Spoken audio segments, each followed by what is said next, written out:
role is. And that's exactly what they're doing. They've done an outstanding job. Thank you. Good. Other questions? The mic. Hi, my name is Ramiro Montoya. Can you hear me? Yes. I come from the county of Alameda, Berkeley, California. And I recently, in July, went to a conference of leadership from the union, as long-term home care workers union, as an observer. I was invited by my provider.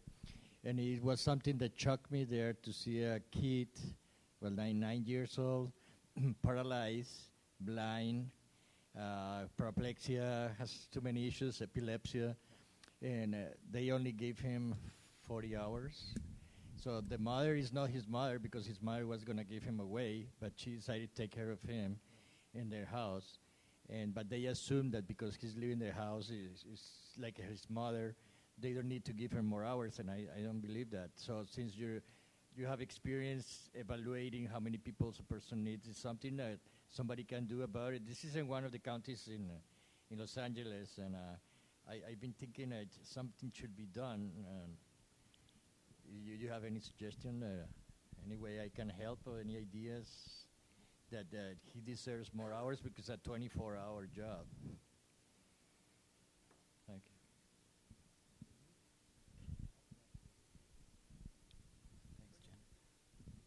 Thank you for the question. Very good question. And now I'm putting on my IHSS evaluator, social worker back in 1999. But I would easily answer that question in that some people that disabled people that I did do evaluations on, and mind you, were done in the hospital room. So I'd have to imagine what they're going to need. But I usually did the right thing and gave them more than enough hours to remain independent. Now, in some situations, you're gonna come up with social workers like the one who evaluated this particular person that you're talking about. And what you could always do is appeal that, and that's what I would have done. And that's what I'm asking you to do, or possibly do in the future. Is that if any of you think that you're not getting enough hours from a particular social worker who goes to your house and does the actual evaluation, you can appeal and ask for another social worker to do the evaluation. Okay? So don't give up. And then you just need to be able to relate to the social worker exactly what it is and what kind of personal care needs this particular client needs.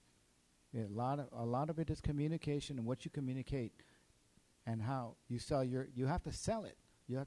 Unfortunately, because as you know, IHSS is being cut, especially the last 3 or 4 years. And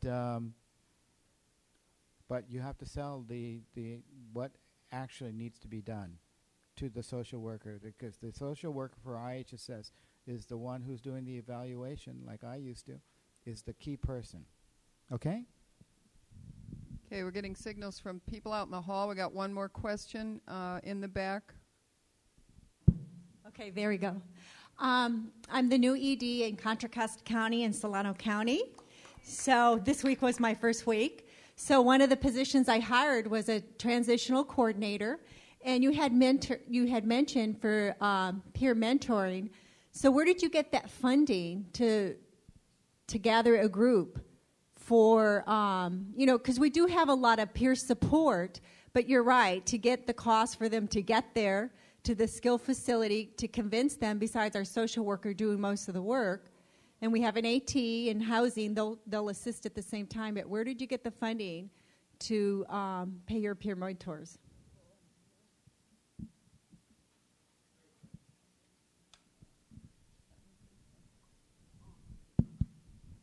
Great, thank you. Thank you for the question. Basically, what I did was, as any hard-working salesman would do, is I sold the program. And basically what I did was I went around to a lot of agencies and hit on those who deal with disability in particular, and hit on those that had a penchant for possibly spending money on a new concept, at least relatively new, as peer mentoring. And I would sit there in the director's office of these particular agencies and let them know exactly how important it is to help people with disabilities become independent. And how are they going to do it? And I would explain the peer mentoring process, and that all of my peer mentors that I hired or want to hire have been through this transition from an institution, or possibly who have made it just living successfully independently. And then I would ask them for the money. I would say, look, I know your budget is so-and-so, and if you give me $20 or $36 an hour and make referrals to me and our peer mentors, I will guarantee that we can peer mentor your referral and perhaps make that mentee, help that mentee become independent.